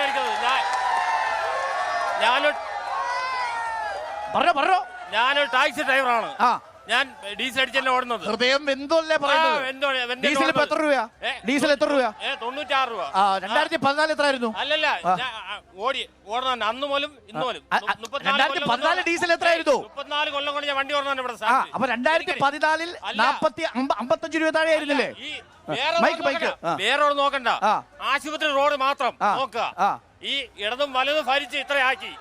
അത് മാത്രം റോഡ് നന്നാവും എന്നതാണ് സാധ്യത. എന്താ വി മുരളീധരനാണോ സാധ്യത, അതോ അടൂർ പ്രകാശോ? പറഞ്ഞോട്ടെ, എന്താ സാധ്യത? പറഞ്ഞോ. ഇവിടെ വി ജോയ് ജയിക്കും. എന്തുകൊണ്ട്? കോൺഗ്രസിന്റെ ഒരു സുഹൃത്ത് നേരത്തെ പറഞ്ഞിട്ട് വികസന പത്രിക, ഈ വികസന പത്രികയിൽ മൊത്തം അച്ചടിച്ച് വെച്ചിരിക്കുന്നത് കേരള സർക്കാരിന്റെ പദ്ധതികളാണ്. 3/4 പങ്കും കേരള സർക്കാരിന്റെ പദ്ധതികളാണ്. പിന്നെ ഇവിടെ വെയിറ്റ് ഷെഡ് ഉണ്ടാക്കി എന്നൊക്കെ പറഞ്ഞിട്ട് വ്യാജ പ്രചരണമാണ് അതിൽ കൊടുത്തിരിക്കുന്നത്. ഒരിടത്തും വെയിറ്റ് ഷെഡ് ഇല്ല. ഇത് ഞങ്ങൾ നേരിട്ട് പോയി അറിഞ്ഞ കാര്യമാണ്. ഇത് സമ്പത്തുണ്ടായിരുന്നപ്പോ ഇവിടെ പല സ്ഥലങ്ങളിലും വെയിറ്റ് ഷെഡ് നിർമ്മിച്ചിട്ടുണ്ട്. പക്ഷെ ഈ ഇങ്ങനെ കൊണ്ട് പ്രകാശനെ കൊണ്ട് ഈ മണ്ഡലത്തിലെ വികസനം നോക്കിയാൽ അടൂർ പ്രകാശിന് സാധ്യതയില്ല. എന്താ മലയോര കാർഷിക മേഖല കാലങ്ങളായിട്ട് ആവശ്യപ്പെടുന്ന മലയോര റെയിൽവേ, ഈ 2 മുന്നണികളുടെയും MP മാർ മണ്ഡലം പ്രതിനിധീകരിച്ചിട്ടുണ്ട്. ഇവർ അതിനു വേണ്ടി ഒരു ചെറു വിരൽ അനക്കിയിട്ടില്ല. അതൊന്ന് മാത്രമല്ല, നമ്മളെ കുട്ടികൾക്ക് കായികമായി പരിശീലനം നേടുന്ന സ്റ്റേഡിയം വളരെ കാലങ്ങളായിട്ടുള്ള നമ്മുടെ ആവശ്യമാണ്. ഈ നാട്ടിൽ അതിനു വേണ്ടിയിട്ടുള്ള ശ്രമം ഇവർ നടത്തിയിട്ടില്ല. നല്ല ഫണ്ട് കൊണ്ടുവന്ന് ഈ നാട്ടിൽ വികസനം വരണമെങ്കിൽ നരേന്ദ്രമോദി ഏതായാലും അധികാരത്തിൽ വരുമെന്ന് ഉറപ്പാണ്. അതിന് അനുകൂലമായി നിൽക്കുന്ന ഒരു വി മുരളീധരൻ ജയിച്ചാൽ മാത്രമേ ഈ മണ്ഡലത്തിൽ ഫണ്ടെത്തി വികസനം ഉണ്ടാവുകയുള്ളൂ. അപ്പൊ വി മുരളീധരൻ ജയിച്ചാൽ ഒരു കേന്ദ്രമന്ത്രിയാവും. കേന്ദ്ര ക്യാബിനറ്റ് മന്ത്രി തന്നെയാവും. അദ്ദേഹം MP മഹാരാഷ്ട്രയിൽ നിന്നുള്ള MP ആയിട്ട് തെരഞ്ഞെടുത്ത് അദ്ദേഹത്തിന് സഹമന്ത്രി സ്ഥാനം കൊടുത്ത നരേന്ദ്രമോദിജി അദ്ദേഹത്തിന് ക്യാബിനറ്റ് മന്ത്രി. മോദിയുടെ ഗ്യാരണ്ടിയിലൊക്കെ വിശ്വാസമുണ്ടോ? തീർച്ചയായും വിശ്വാസമാണ്. ആയിരക്കണക്കിന് പദ്ധതികളിലൂടെ പാവങ്ങളെ ഉദ്ധരിച്ചുകൊണ്ടിരിക്കുകയാണ് നരേന്ദ്രമോദിജി. ഒരു സംശയവും. പട്ടിണിയുടെ കാര്യത്തിൽ നമ്മൾ താഴെ പോയല്ലോ. എന്താ കാര്യം? കോവിഡ് കാലത്ത് പോലും ഒരാളിനെ പട്ടിണിയിടാതെ സംരക്ഷിച്ച ഗവൺമെന്റാണ്. എന്താണ് സാധ്യത? പറഞ്ഞോട്ടെ ചേട്ടാ. വൻ ഭൂരിപക്ഷത്തിൽ വി മുരളീധരൻ ആറ്റിങ്ങൽ മണ്ഡലത്തിൽ നിന്ന് വിജയിക്കും. എന്തുകൊണ്ടെന്ന് പറഞ്ഞാൽ കഴിഞ്ഞ 10 വർഷമായി ഇത് വിതിരയാണ്. ഈ ഗവൺമെന്റ് ഭരിച്ച ശേഷം ഇവിടുത്തെ ഏതെങ്കിലും ഒരു ന്യൂനപക്ഷ സുഹൃത്തുക്കള് മുസ്ലിം ആവട്ടെ ക്രിസ്ത്യാനി ആവട്ടെ, ഞങ്ങളൊക്കെ BJP ആയിട്ട് 10-40 വർഷമായി, ഞങ്ങളിൽ നിന്ന് എന്തെങ്കിലും ഒരു ദുരനുഭവം അവർക്ക് ഉണ്ടായിട്ടുണ്ടെങ്കിൽ അവർ ഇവിടെ പറയണം. BJPയിൽ നിന്ന് ഒരു ദുരനുഭവം ഇവിടുത്തെ സുഹൃത്തുക്കൾക്ക് ഉണ്ടായിട്ടുണ്ടെങ്കിൽ അത് പറയട്ടെ. മണിപ്പൂരിലെ സംഭവത്തെ കുറിച്ചാണ് മണിപ്പൂർ എന്ന് പറയുന്നത് ഇന്നും ഇന്നലെയല്ലോ, ഡോക്ടർക്കറിയാം. ഇറാൻ ശർമിള 13 വർഷം 14 വർഷം അവിടെ അവരെ നിരാഹാരം അനുഭവിച്ചു. എന്തിനു വേണ്ടി? അപ്സ മാറ്റാൻ. എന്തുകൊണ്ട്? നരേന്ദ്രമോദി അധികാരത്തിൽ വരുമ്പോ അവിടെ അപ്സ 14 വർഷം ഉണ്ടായിരുന്നു, അത് മാറ്റി, അത് നരേന്ദ്രമോദി മാറ്റി. അവിടുത്തെ ബിഷപ്പ് പറഞ്ഞിട്ടുണ്ട് അവിടെ വംശീയ ആണ്, വർഗീയ കലാപമല്ല. ആ മണിപ്പൂരിൽ ഇലക്ഷൻ കഴിഞ്ഞു, വൻപിച്ച ഭൂരിപക്ഷത്തിൽ മണിപ്പൂരിൽ നിന്നും BJP വരും. ഒരു കാര്യം കൂടെ, ഇവിടെ ഇവര് രണ്ടുപേരുടെ വികസനം ഒന്ന് ജസ്റ്റ് ഒന്ന് നോക്കിയാൽ മതി. അദ്ദേഹം ഇവിടെ സൂചിപ്പിച്ചു, ഈ വിതുര സിറ്റി ഒന്ന് കറങ്ങിയാൽ മതി. ഒരു ആശുപത്രി ഉണ്ട്, ജില്ലാ ആശുപത്രി, അവിടെ പ്രസവ ഡോക്ടറുണ്ട്, അദ്ദേഹത്തിന് ഗർഭിണികളെ തൊടാൻ പറ്റൂല. അങ്ങനെയൊക്കെ ഉള്ള ഒരു ആശുപത്രിയാണ് ഇവരുടെ വികസനം. വി മുരളീധരൻ 6 മാസമായി ഈ സമസ്ത മേഖലകളിലും അദ്ദേഹം പര്യടനം നടത്തി. അദ്ദേഹം വന്നാൽ ഈ ആറ്റിങ്ങൽ മണ്ഡലത്തിൽ കഴിഞ്ഞ 14 MPമാർ ചെയ്യാത്തതിന്റെ ഇരട്ടി കാര്യങ്ങൾ ചെയ്യും. ഇതേ പിന്നെ ഒരാള് ജയിച്ചിരിക്കും 3 പേരില്. അതിൽ ഞങ്ങൾക്ക് വിശ്വാസം അടൂർ പ്രകാശാണ്. ഇവിടെ പലരും പറയുന്നുണ്ട് അടൂർ പ്രകാശ് എന്ത് കൊണ്ടുവന്നു. വെയിറ്റിംഗ് ഷെഡ് മേഖല ചെന്ന് നോക്കണം, വെയിറ്റിംഗ് ഷെഡ് ഉണ്ടാന്ന്. ISR വരെ സ്ഥലത്തിന്റെ കാശ് വാങ്ങി കൊടുത്തത് ആരാണെന്ന് നോക്കണം. ഇവിടെ ഇതിനു മുമ്പ് MP ഉണ്ടായിരുന്നു. ഇവിടെ എന്താണ് ഈ കൊച്ചി ഈ ഗ്രാമപ്രദേശത്ത് നേരത്തെ ഉണ്ടായിരുന്ന സമ്പത്ത് ഉൾപ്പെടെയുള്ള MP എന്ത് കൊണ്ടുവന്ന് എന്ന് കൂടി പറയണം. നമ്മളെ ഈ നേരത്തെ എന്റെ സുഹൃത്ത് പറഞ്ഞതുപോലെ ഇവിടെ വടക്കേ ഇന്ത്യയിലോട്ട് കൂടി നോക്കണം. അവിടെ പള്ളികൾ തച്ചുടയ്ക്കുന്നു, ജയ് ശ്രീറാം വിളിക്കുന്നു.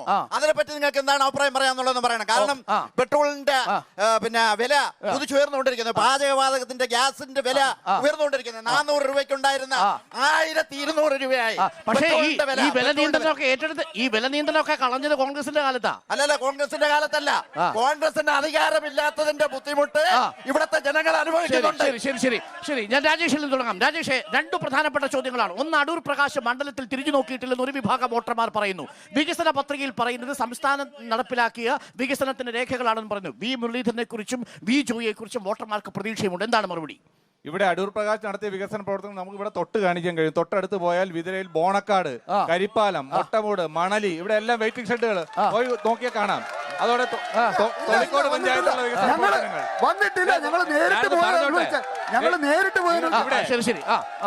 ഈ നിയോജകമണ്ഡലത്തിൽ റെയിൽവേ വികസനം, റെയിൽവേ രംഗത്ത് ഇവിടെ വർക്കല റെയിൽവേ സ്റ്റേഷൻ, അതോടൊപ്പം തന്നെ നേമം ടെർമിനൽ, ഇതൊക്കെ കേന്ദ്ര ഗവൺമെന്റ് അവസാനിപ്പിച്ച പദ്ധതികൾ. അടൂർ പ്രകാശിന്റെയും ശശി തരൂരിന്റെയും പ്രവർത്തനമായി പുതിയ ടെർമിനൽ വന്നു. ഈ നിയോജകമണ്ഡലത്തിൽ ISROയുടെ തലമേറ്റെടുത്തവർക്ക് നഷ്ടപരിഹാരം കൊടുക്കാൻ 68 കോടി രൂപ അനുവദിച്ചു കൊടുത്തു. അതോടൊപ്പം തന്നെ ആറ്റിങ്ങൽ ബൈപ്പാസ് ദേശീയപാതയുടെ ഭാഗമായുള്ള വികസന പ്രവർത്തനങ്ങൾ.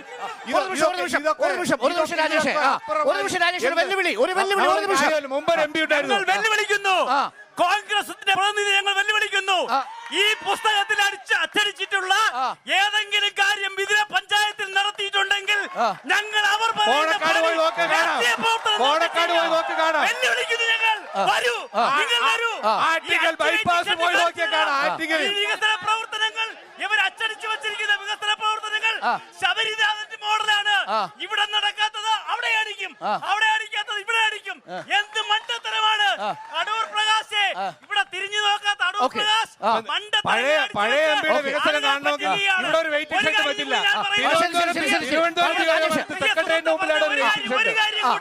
ഒരു കാര്യം കൂടി, ഇന്ന് മോഡിജിയുടെ ഒരു പ്രസ്താവനയുണ്ട്, മുസ്ലിങ്ങൾ മുഴുവൻ നുഴഞ്ഞു കയറ്റക്കാരാണ്.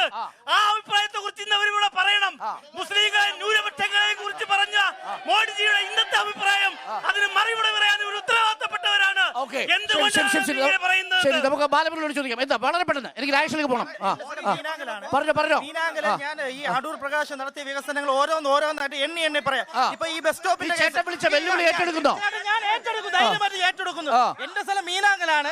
അടൂർ പ്രകാശ് നടത്തിയ വെയിറ്റിംഗ് ഷെഡ് എന്റെ വീട്ടിന്റെ അടുത്താണ്. ഞാൻ ചേട്ടന്റെ വെല്ലുവിളി, ഞാൻ ബോണക്കാടുകാർ ഇവിടെയുണ്ട്. ബോണക്കാട് വെയിറ്റിംഗ് ഷെഡ് പറഞ്ഞിട്ടുണ്ട്. മലയോര മേഖലയിൽ ചോദിക്കും നിങ്ങൾ. രാജേഷ്, തുടരാം. അതായത് വെയിറ്റിംഗ് ഷെഡുകളും ഈ പറയുന്ന പൊക്കുവിളക്കുകളും അല്ലാതെ മറ്റെന്തുണ്ട് ഈ മണ്ഡലത്തിൽ? ഇവിടെ വർക്കല റെയിൽവേ സ്റ്റേഷന്റെ വികസനത്തിന് 113 കോടി രൂപ അനുവദിച്ചിട്ടുണ്ട്. അതിന്റെ പണി നടന്നുകൊണ്ടിരിക്കുകയാണ്.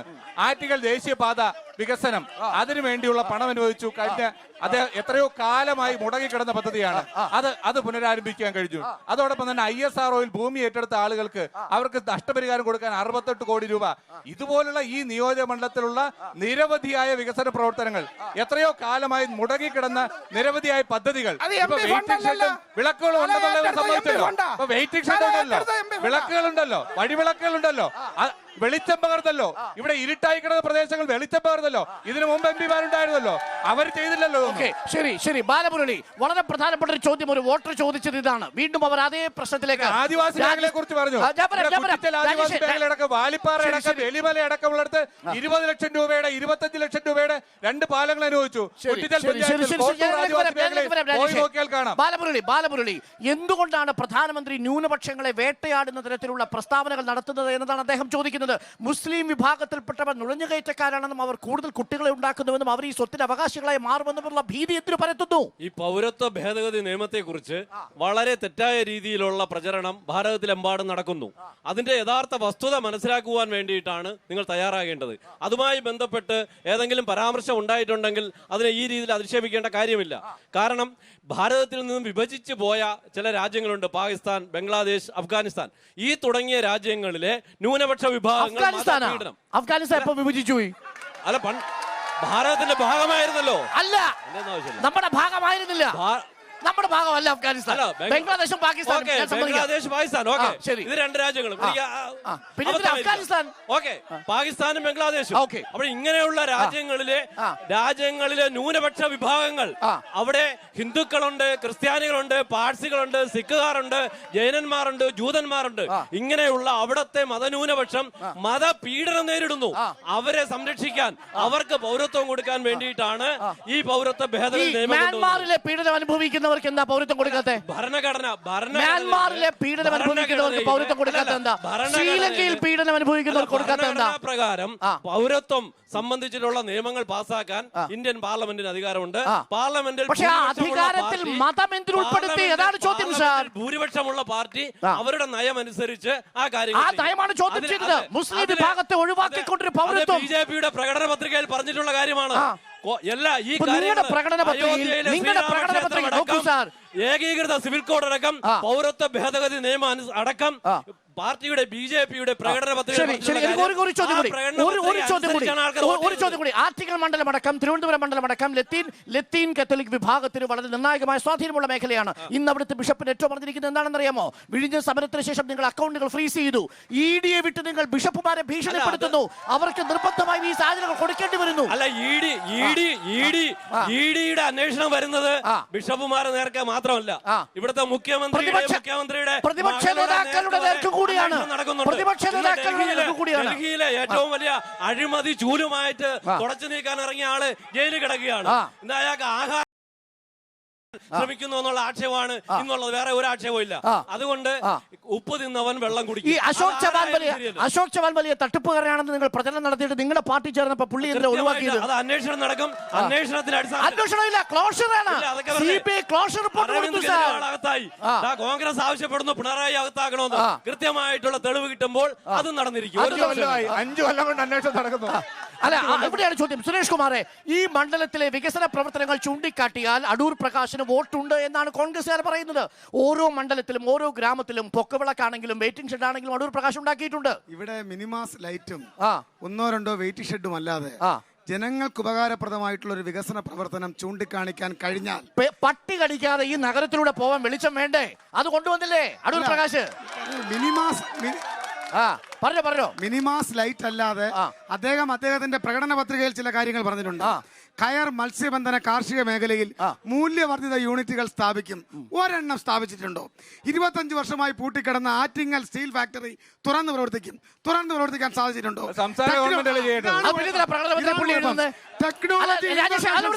അത് സംസ്ഥാന സർക്കാരാണ് ചെയ്യേണ്ടതെങ്കിൽ പിന്നെ MP പ്രകടന പത്രിക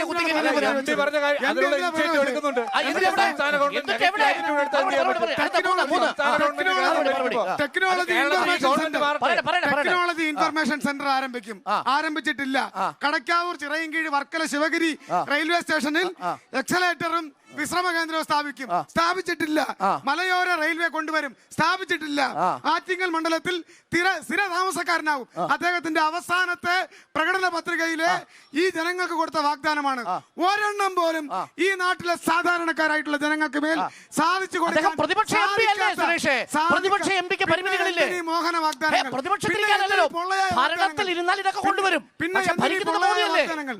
പിന്നെ എന്തിനീ പൊള്ളയായ വാഗ്ദാനങ്ങൾ?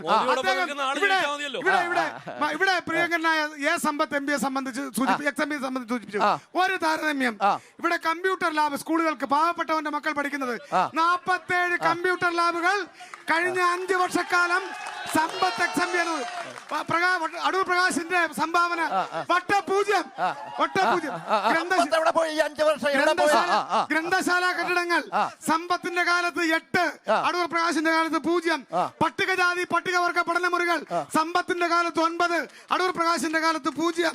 റോഡുകൾ പാലങ്ങൾ 54 സമ്പത്തിന്റെ കാലത്ത് 3 അടൂർ പ്രകാശിന്റെ കാലത്ത്. ആശുപത്രികൾക്ക് ആംബുലൻസ് 25 സമ്പത്തിന്റെ കാലത്ത് അടൂർ 5 വർഷത്തെ കാര്യമാണ്. റൈറ്റ് ടു ഇൻഫർമേഷൻ ആക്ട് 5 വർഷത്തെ കാര്യമാണ്.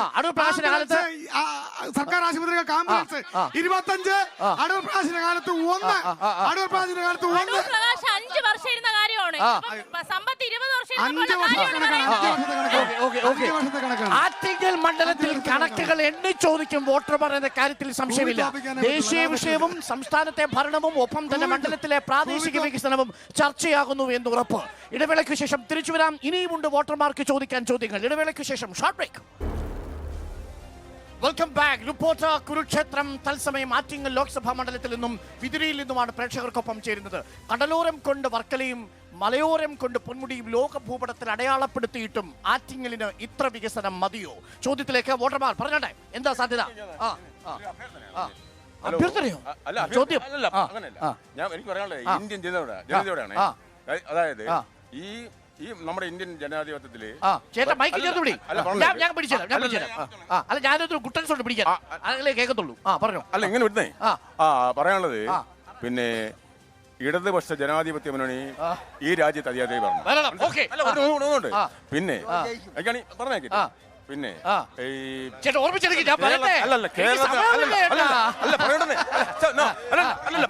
കേരളത്തിനകത്ത് മുഖ്യമന്ത്രിയെ അറസ്റ്റ് ചെയ്യാൻ പറഞ്ഞ പിണറായി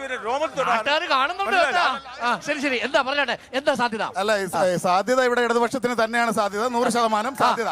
ഒരു കാര്യം ചോദിക്കാനുണ്ട്. ഒരു കാര്യം, ഇവിടെ നിൽക്കുന്ന കോൺഗ്രസിന്റെ ആൾക്കാരും BJP ആൾക്കാരും രണ്ടുപേരും ഒരുമിച്ചാണ് നിൽക്കുന്നത്, അടുത്തടുത്താണ് നിൽക്കുന്നത്.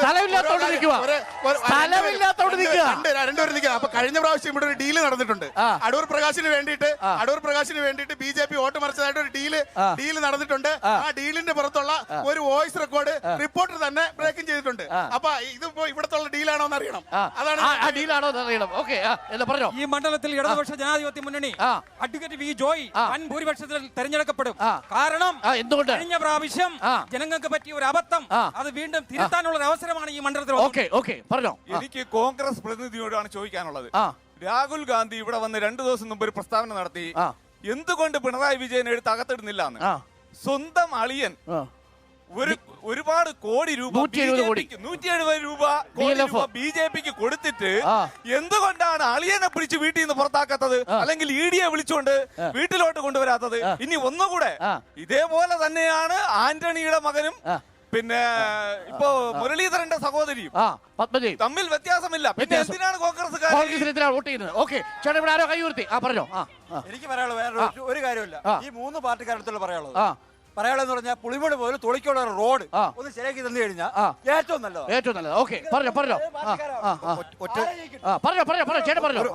ഒരു ചോദ്യമേ ഉള്ളൂ. നമ്മുടെ ബഹുമാനപ്പെട്ട പ്രധാനമന്ത്രി ഇന്ത്യയിൽ വന്നല്ലോ. ഞാൻ ഇന്ത്യ രക്ഷിക്കുമെന്ന് പറഞ്ഞുകൊണ്ട് ഇന്ത്യ അദ്ദേഹം എങ്ങനെ രക്ഷിക്കുന്നത്? ഇന്ത്യ മോദിയുടേതാണെന്ന്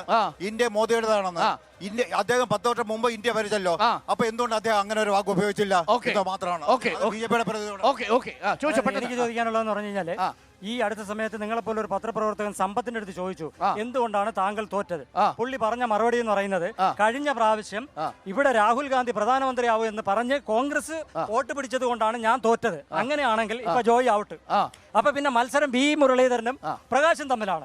അപ്പൊ വികസനം നടത്തിയിരിക്കുന്നത് അറിഞ്ഞു വന്നത് വി മുരളീധരൻ. ആ രീതിയിൽ വി മുരളീധരനാണ് ചാൻസ്. ശരി ശരി ശരി വി മുരളീധരനാണ് ചാൻസ്. പറഞ്ഞോട്ടെ എന്താ ചേട്ടാ സാധ്യത? ആര് ജയിക്കണം? വി മുരളീധരൻ ജയിക്കണം. എന്തുകൊണ്ട് വി മുരളീധരൻ ജയിക്കണം? നരേന്ദ്രമോദി ചെയ്ത ഭാരതത്തിന് ചെയ്ത നല്ല കാര്യങ്ങള്. പിന്നെ ഇപ്പൊ ഈ കഴിക്കുന്ന റേഷൻ അരി പോലും നരേന്ദ്രമോദി കൊടുത്തിട്ടാണ്. നരേന്ദ്രമോദി കൊടുത്ത കിറ്റ് കേരളത്തിൻ്റെ മാറ്റി. പിന്നെ എന്തുകൊണ്ട് നരേന്ദ്രമോദി കൊടുത്ത കിറ്റോ? നരേന്ദ്രമോദി എപ്പോ കിറ്റ് കൊടുത്തു? അല്ലാതെ കോവിഡ് കാലത്ത് സർക്കാർ കൊടുത്ത കിറ്റ്. നരേന്ദ്രമോദി കൊടുക്കുന്ന ഒരു കാര്യങ്ങളും ഇപ്പോഴത്തെ ഇവിടെ ചാനലുകാർ പോലും മോദി സർക്കാരിന്റെ ഗ്യാരണ്ടിയിൽ ചേട്ടന് വിശ്വാസമുണ്ട്. 100%. അല്ല ഒരു കാര്യം ഏതെങ്കിലും ഒരു ചാനല് ജനം അല്ലാതെ ഏതെങ്കിലും ഒരു സത്യസന്ധമായ 15 ലക്ഷം കിട്ടിയോ മോഡി പറഞ്ഞ പെട്രോൾ 20 വർഷം കൊണ്ട് മോഡി ഈ ബോർഡക്കാരെ നശിപ്പിക്കുകയാണ്. നമ്മുടെ രാഹുൽ ഗാന്ധി ഉൾപ്പെടെ CPM-ന്റെ പ്രതിനിധി ചോദിക്കാനുള്ളത് നമ്മുടെ MLA എന്ത് ചെയ്ത് ബോർഡക്കാട് എസ്റ്റേറ്റിന് വേണ്ടി ചോദിക്കാൻ അടൂർ പ്രകാശിന്റെ പ്രതിനിധിയാണ്. ഈ ബോർഡക്കാട് എസ്റ്റേറ്റിൽ 3 ലൈറ്റ് കൊണ്ട് വെച്ചാൽ മതിയോ? കഞ്ഞി കുടിക്കേണ്ട ഞങ്ങൾക്ക് തൊഴിലാളികൾക്ക്. ഇടതുപക്ഷം മത്സരിക്കുന്ന വെറും ചിഹ്നം നിലനിർത്താനാണ്. അത് തമിഴ്നാട്ടിൽ 2 സീറ്റ് കിട്ടും, അത് ഞങ്ങളുടെ കോൺഗ്രസിൽ നിന്നുണ്ട്. കേരളത്തിൽ 1 സീറ്റും കിട്ടൂല, ഇന്ത്യയിൽ 2 സീറ്റ് തീരും, ഈ പാർട്ടി തീരും. അല്ല ഇവിടെ രാഹുൽ ഗാന്ധിയെ വളരെ വിമർശിക്കുകയാണ് പിണറായി വിജയൻ. എന്നാൽ നരേന്ദ്രമോദി വിമർശിക്കുന്നില്ല. കേവലം 543 അംഗ പാർലമെന്റിൽ 30 സീറ്റിൽ മാത്രം മത്സരിക്കുന്ന പിണറായി വിജയന്റെ പ്രധാനമന്ത്രി കാൻഡിഡേറ്റ് ആരെന്ന് ഇവിടെ വ്യക്തമാക്കിയിട്ട് രാഹുൽ ഗാന്ധി വിമർശിച്ചാൽ മതി എന്നാണ് എനിക്ക് പറയാം. 1984 404 സീറ്റിന്റെ പിന്തുണയോടുകൂടി അധികാരത്തിൽ വന്ന കോൺഗ്രസ് ഇന്നിപ്പോ എവിടെയാണ് മൂക്കും കുത്തി കിടക്കണെന്നുള്ളത് അനിയൻ ആദ്യം മനസ്സിലാക്കണം. 404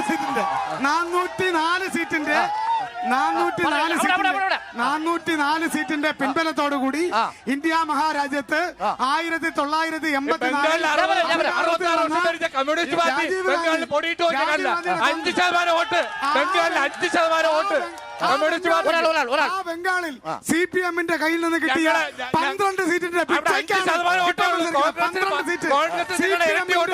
CPM-ന്റെ കയ്യിൽ നിന്നും പിട്ട യാചിച്ചു വാങ്ങിയ 12 സീറ്റുമായി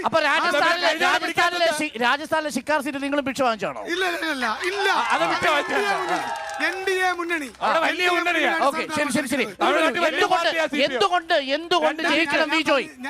നമുക്ക് ആകെ 45 സെക്കൻഡ്സ്. എന്തുകൊണ്ട് വിജോയ് ജനകീയനായ ഈ തിരുവനന്തപുരത്തെ ഏറ്റവും പ്രഗത്ഭനായ നേതാവ്, 2 പ്രാവശ്യം അടൂർ ഗ്രാമപഞ്ചായത്തിന്റെ president, Chirayinkeezhu block panchayat president, Thiruvananthapuram ജില്ലാ പഞ്ചായത്ത് അംഗം, എന്നെ ആര് പരാജയപ്പെടുത്താനെന്ന് വെല്ലുവിളിച്ചു നിന്ന വർക്കലക്കാരനെ 3 തവണ തുടർച്ചയായി ജയിച്ചു നിന്ന വർക്കലക്കാരനെ മലർത്തിയടിച്ച സഹാബ് ജോയ് 2ാം പ്രാവശ്യം 10 ഇരട്ടിയായി ഭൂരിപക്ഷം വർദ്ധിച്ച് നിയമസഭയിലേക്ക് നടന്നു കയറിയ സഖാവ് വി ജോയ് ഈ പാർലമെന്റിൽ ശക്തമായ ഭൂരിപക്ഷത്തോടു കൂടി തിരഞ്ഞെടുക്കപ്പെടും. ഇന്ത്യയുടെ മതേതരത്വത്തെ സംരക്ഷിക്കാം, ഇന്ത്യയുടെ ജനാധിപത്യത്തെ സംരക്ഷിക്കാം. എന്തുകൊണ്ട് അടൂർ പ്രകാശ് മിസാവർപൂർ ഇല്ലാതാക്കാൻ, മണിപ്പൂർ ഇല്ലാതാക്കാൻ, മണിപ്പൂർ ആവർത്തിക്കപ്പെടാതിരിക്കാൻ, ഗുജറാത്ത് ആവർത്തിക്കപ്പെടാതിരിക്കാൻ. മണിപ്പൂർ ആദ്യം പോയത് ആനിരാജയാണ്. മണിപ്പൂരിൽ രാജേഷ് പറയട്ടെ. ഇവിടെ ഒരുപാട് രാഹുൽ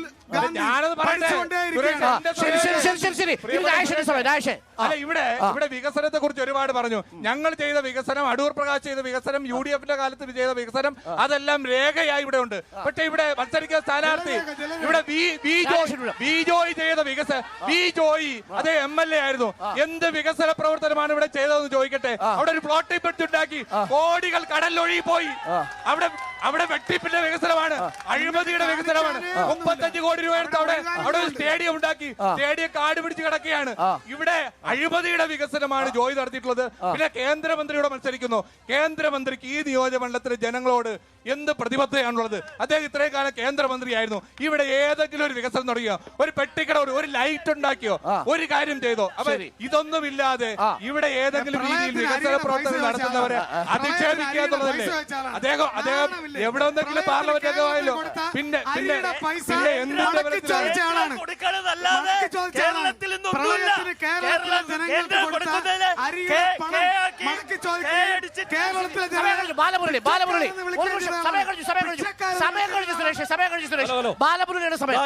ഇവിടത്തെ ചർച്ചയിൽ തന്നെ വ്യക്തമായത് ഒരു പ്രതിപക്ഷ MP അവിടെ ജയിച്ചു പോയിട്ട് യാതൊരു കാര്യവുമില്ല എന്നാണ്. ഇവിടെ മത്സരിക്കുന്ന അടൂർ പ്രകാശോ വി ജോയിയോ രണ്ടുപേരും മിടുക്കന്മാരാണ്. അവർ രണ്ടുപേരിൽ ആര് ജയിച്ചു പോയാലും കേന്ദ്രത്തിൽ പോയിട്ട് യാതൊന്നും ചെയ്യാനില്ല. അവരെ ആഗ്രഹിക്കുന്നത് സംസ്ഥാന രാഷ്ട്രീയമാണ്. അവരിവിടെ നല്ല MLA നല്ല മന്ത്രിയായിട്ട് അവരോട് നിൽക്കട്ടെ. കേന്ദ്രത്തിൽ വി മുരളീധരൻ ഒറ്റ കാര്യം, കർഷക സമ്മാൻ നിധി എന്ന് പറയുന്ന ഒറ്റ പദ്ധതിയില് ആറ്റിങ്ങൽ പാർലമെന്റ് മണ്ഡലത്തില് ഈ നിൽക്കുന്ന ആൾക്കാർക്കടക്കം 2,34,053 കുടുംബങ്ങൾ 6,000 രൂപ വെച്ച് സഹായം ആറ്റിങ്ങൽ പാർലമെന്റിൽ മാത്രം കൊടുത്തുകൊണ്ടിരിക്കുകയാണ്. ഇതേപോലെ വിവിധങ്ങളായിട്ടുള്ള ആനുകൂല്യങ്ങൾ, ഉജ്ജ്വൽ ഗ്യാസ് യോജന ആയാലും അങ്ങനെയുള്ള ലക്ഷക്കണക്കിന് രൂപയുടെ ആനുകൂല്യങ്ങളാണ് ജനങ്ങൾക്ക് കൊടുത്തുകൊണ്ടിരിക്കുന്നത്.